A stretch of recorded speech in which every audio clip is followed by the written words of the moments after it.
sleeping on the track where I was going to get a train, and I watched people step over people sleeping. They literally just stepped over them like a speed bump. They didn't see them anymore. It was so much a part of the landscape, they just didn't see it. We've had that happen too. Have you ever missed a new haircut? New upholstery on the couch? A new piece of furniture altogether? A new outfit? Bartimaeus was one of those people, I think, that just got stepped over and not seen. He really had nothing to offer. And so we often get into this habit of seeing what we want to see. We don't like a group, so we don't see them. We don't like a type, so we don't see them. We don't like you, we ignore you. We don't like a situation, we don't see it either. We see what we want, and sometimes we see who we want. And in this story, Bartimaeus isn't the only one who's blind, because sometimes Bartimaeus sees things more clearly than the people who could literally see. He hears that Jesus is coming, and he wants to get Jesus' attention, and the only option he has is to shout. Now, this was not allowed. Everybody knew that when you were destitute and poor and a beggar, the last thing you did was draw attention to yourself. You did not shout. But Bartimaeus is not going to allow people to tell him to be silent. He is going to get louder if they tell him to be quiet, and people did. And Bartimaeus was persistent. He knew that he had to stop Jesus. I liked how one person put it, Bartimaeus gives us a new view of faith. Faith is eager. Faith is hopeful. Faith is persistent. Faith is risky. Faith is personal and relational. Faith is about God doing for us what we cannot do ourselves. And since this is an Australian, I'll say it exactly the way they did. Faith is shouty from time to time. Bartimaeus yells out, Jesus, Son of David, have mercy on me. Interesting. Bartimaeus recognizes who Jesus is. The disciples are completely blind. Bartimaeus knows who Jesus is. He knows better than the people who have been following Christ. Many people followed Jesus because he was the latest craze, because he could heal them, because he would feed them. They heard him speak. They saw him heal, they had conversations with Christ, they interacted with Jesus, and they didn't see him. Which actually kind of makes me feel comforted, because sometimes I miss him too. Bartimaeus, however, was in a different category. He was ready for a change. He knew that if he got Jesus' attention and Jesus healed him, his life would never be the same again, and he was ready for it. I love how Mark describes it in one translation. He threw off his mantle, his cloak, and sprang up and came to Jesus. I don't know the last time I threw anything off and sprang up. Well, you know, I don't spring well anymore. But even internally, I haven't sprung for a while. We don't always spring up. Sometimes we creak a little. Sometimes we groan a lot. Sometimes we don't spring at all because we don't want to change our viewpoint. We've done it this way. We know how it's done. We'll do it the same. It's hard for people to spring. It's hard for the disciples to spring. And it's hard for us too.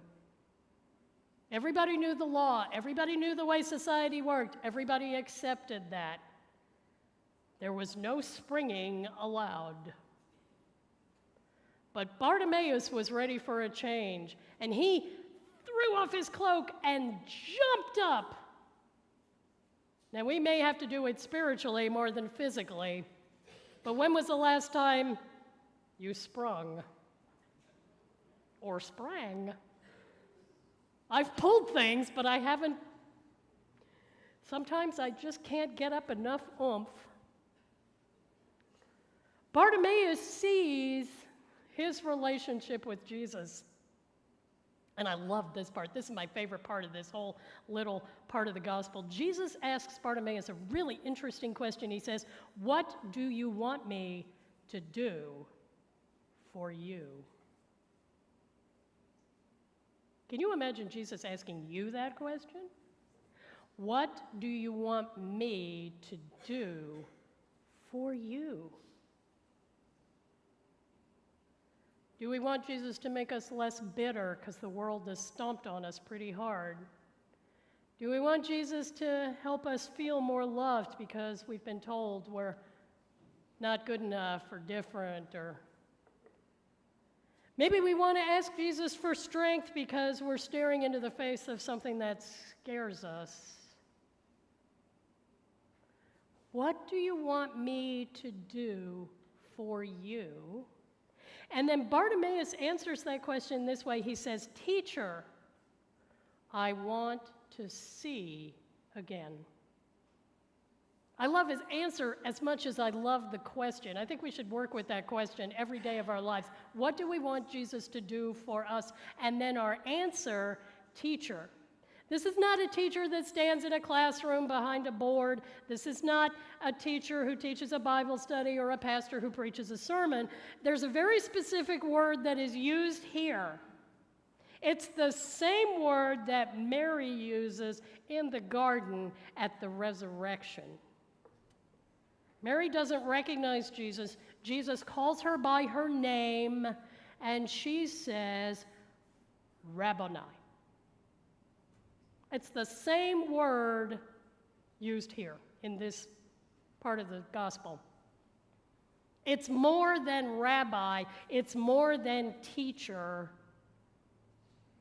It's a word that conveys the idea that we are touched deeply by God. And we say with utter reverence and love and awe and emotion, "My God, my teacher." It's a relational word here. It is a deeply loving word. My teacher. Gives you goosebumps. And Bartimaeus says, "I want to see." And I don't think he's talking about just physical seeing. I think he wants to see the wonder, the grace, the beauty of God's brilliance. He wants to see his teacher. And he also wants to see the tough stuff, the greed, the prejudice, because he has faith in the man he just called my God, that he will be there to sustain him. This is not just a feeling word, this is a knowing word. This is what we would describe as feeling from your gut. We follow Jesus because he is that teacher, and we know that he saves, and he heals, and he restores, and he transforms. My God, be with me. Sometimes we feel that Jesus hasn't done enough for us lately, and we're apt to become discouraged. We may think he doesn't love us enough. We may think we haven't done enough. And sometimes we follow Jesus because of what we feel, but this has got to go deeper than feelings, because sometimes our feelings are not always accurate. We can follow Jesus, and then our feelings tell us to give up, to be discouraged, to let go, but our soul is saying stay, or our gut. That's the feeling here. This is a deep soul feeling. The knowledge that Jesus can heal, can change us, can transform the world. I saw this happen once in a slightly less dramatic way. I was serving a church, and the sanctuary was used for an elementary school graduation. And I thought it was really interesting that the church was used this way, because in that church, we see the cross there at the window. They had a big cross that hung down from the ceiling. It was massive. And I asked when I first arrived at the church, they told me about this graduation, and I went, oh, really? Isn't that interesting? I'm surprised. And they said, well, we keep doing it. Nobody's complained, and the school's fine with it. So one year I met some kids who were coming to our church for some after-school tutoring, and we allowed this. And they were two young kids. Their grandfather was a rabbi. Their mother was a social worker in a Jewish social work office. And so the kids started talking to me because, they don't meet too many pastors.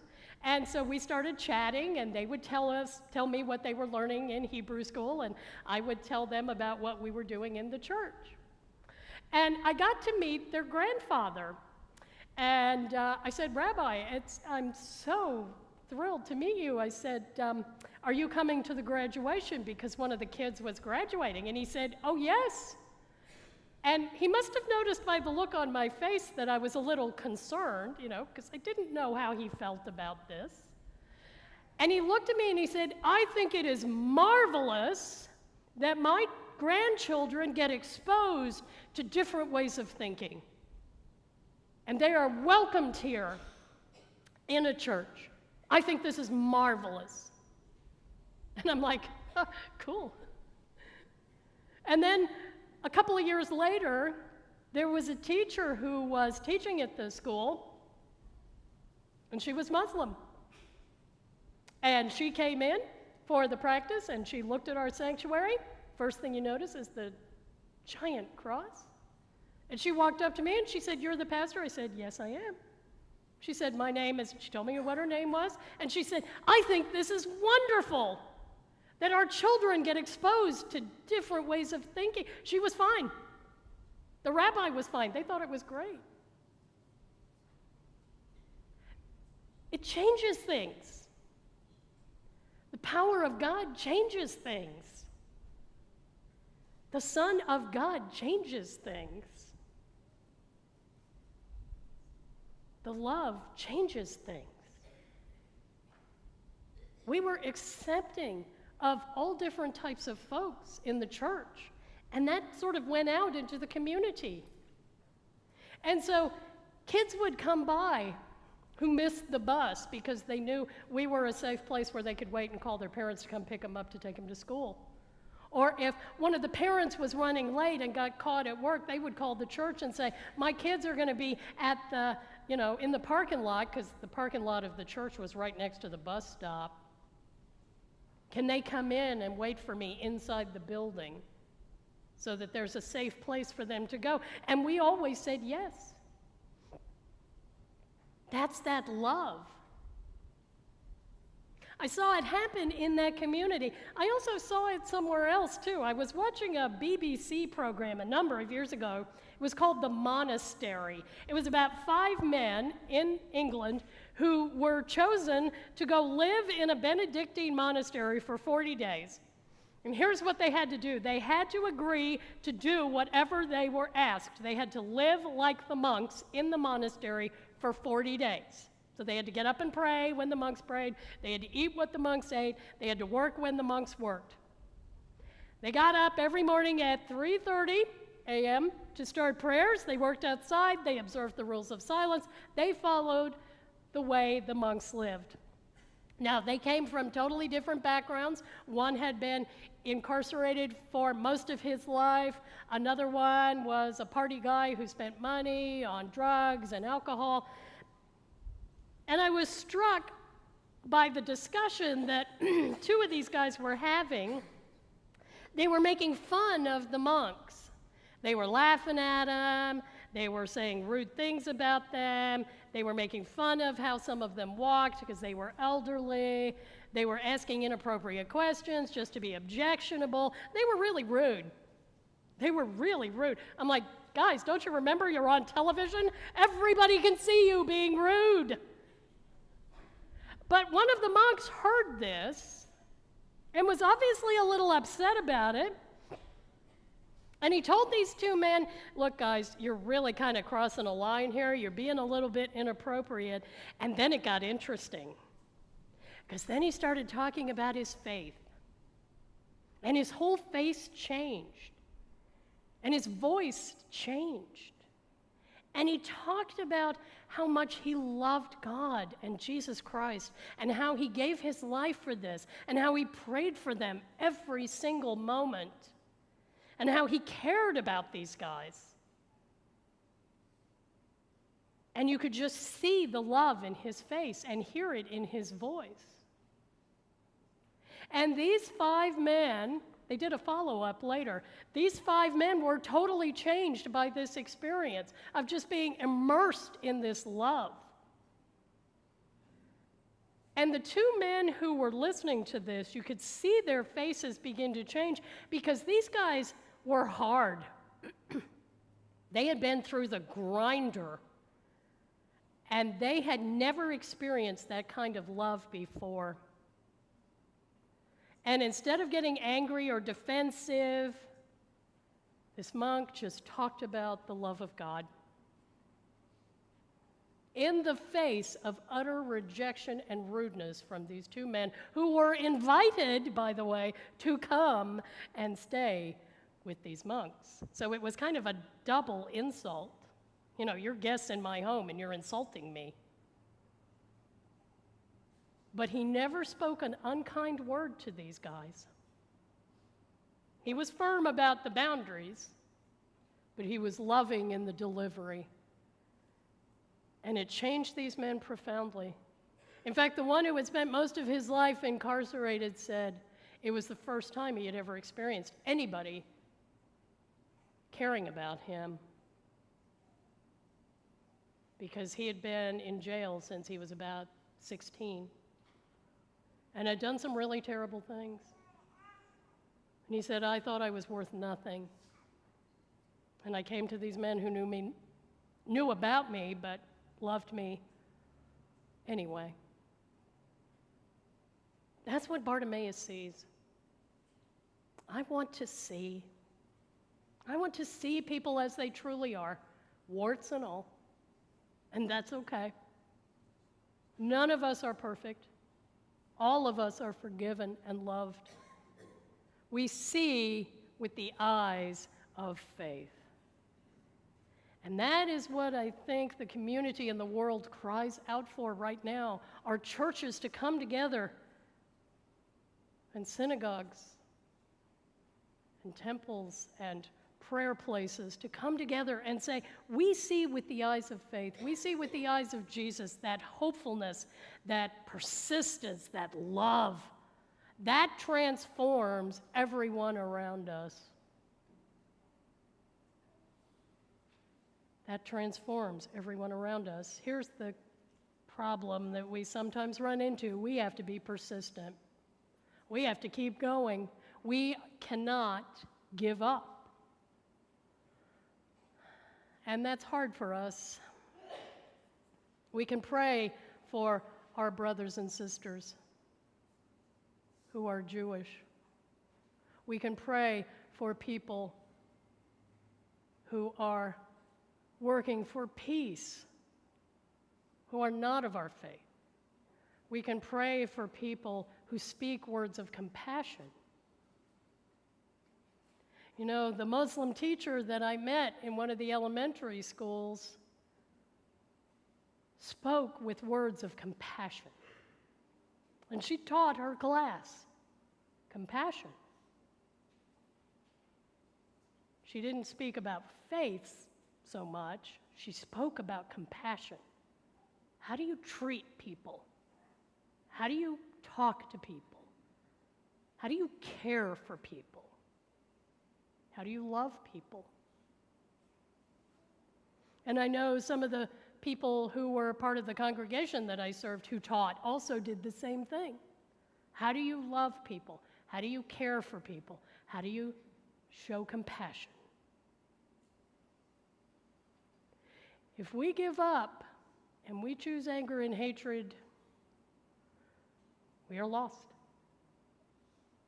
We choose Bartimaeus' way. We are persistent. We are ready to spring into action. We sometimes take a risk here and there. We are eager. We are hopeful. And when God says, get up, we jump and we go. We don't need to defend what we believe. We need to share what we believe. We need to speak those words of grace and love and forgiveness and compassion and boundaries. Because there are other people speaking too, and if we all join our voices together, we become stronger. And we may transform people. And we may learn something. We follow Jesus Christ with the eyes of faith. And everyone we see is important. We don't step over anybody. And our hearts are changed every single time. Amen.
Hear the call to discipleship and blessing. Go in peace to love and serve the Lord, here and in the world. Amen.